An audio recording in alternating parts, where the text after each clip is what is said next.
Hi, I'm David Lowe. I'm a business coach and trainer. I work with AWA teaching the team facilitation course, the team coaching course, as well as the ICAgile team coach cohort program.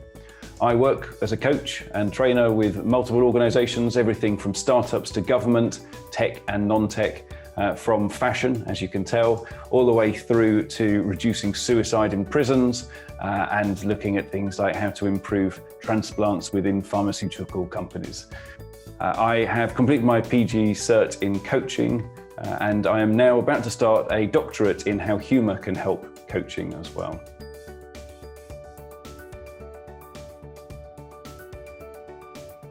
The one thing I love about the Agile world is that we try things and we move slowly towards where we're trying to get to, rather than plan everything up front and then have some nightmare that, well, that's not how we anticipated things happening, and therefore now we've got to replan everything for 6 weeks.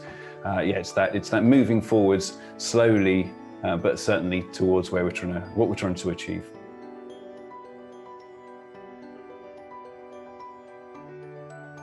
That came from at first trying to actually help people understand what Agile is and why it might be useful to them, and so to try and get them to actually do these things and have this mindset that they wanted to achieve their goals.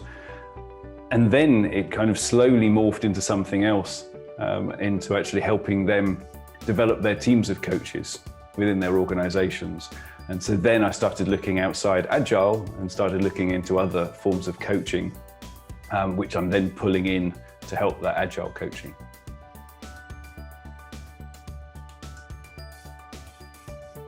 So I think the key thing here is that the answers aren't coming from me. Often, as I was saying, when people ask me to go in and train their organizations or help them move from one place to another, they were asking me to help them move them from one place to another. And I think my understanding of coaching now, especially professional coaching, is that I'm not the one holding the answers. And what I'm doing is that I'm helping them decide what they want to do. I'm helping them decide how they're going to do it. And then I'm maybe sharing some experiences along the way in terms of mentoring and things like that. But they're the ones that are doing it. They own it, and it's their successes rather than mine.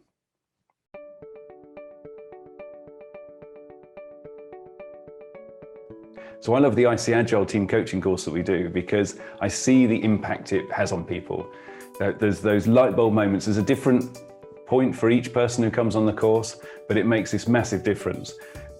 And this cohort program takes that and then just delves into loads of these different areas and just takes that impact onto a totally another level. But again, it's people going through the program and learning about what's important to them and what impact that their changes can have on other people.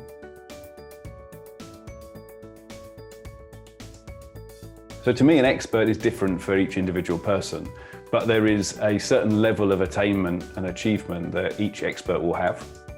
The key thing, I think, is more about what the person learns. So for example, on my expert journey, I learned that humor is really important to me, and yet when I'm coaching people, that I sometimes and often strip this out, and it becomes very dry and more about helping someone do this rather than actually letting my character come through. Whereas in the mentoring and the training and facilitation, I let that happen, and that's me. But it's helping people realize what it is and that they can do to excel in each of these areas.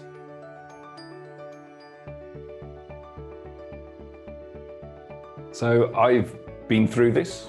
I've been in this industry. I know it doesn't look like it with this baby face that I have, but I've been around the block a fair amount in the facilitation, teaching, and the coaching and mentoring.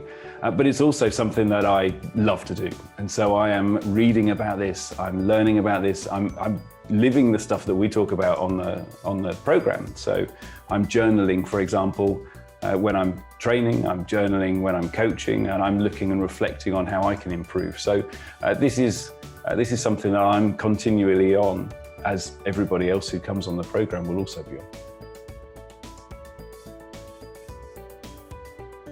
So as part of the doctorate, I'm doing a study on a facial recognition or micro expressions, and I'm looking in relation to humor about when I try something or when I say something in a coaching environment, to see what response I get to that. One of the key things here is about learning from what the response is that people give and then changing your approach accordingly.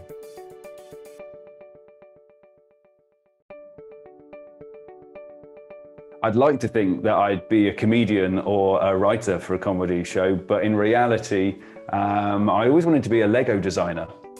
That was where I started. That's why I studied some graphic design and stuff when I was a kid, but then kind of got sidetracked and dragged into this current world. But I'm not complaining. I enjoy where I am, and I still get to use Lego every so often anyway.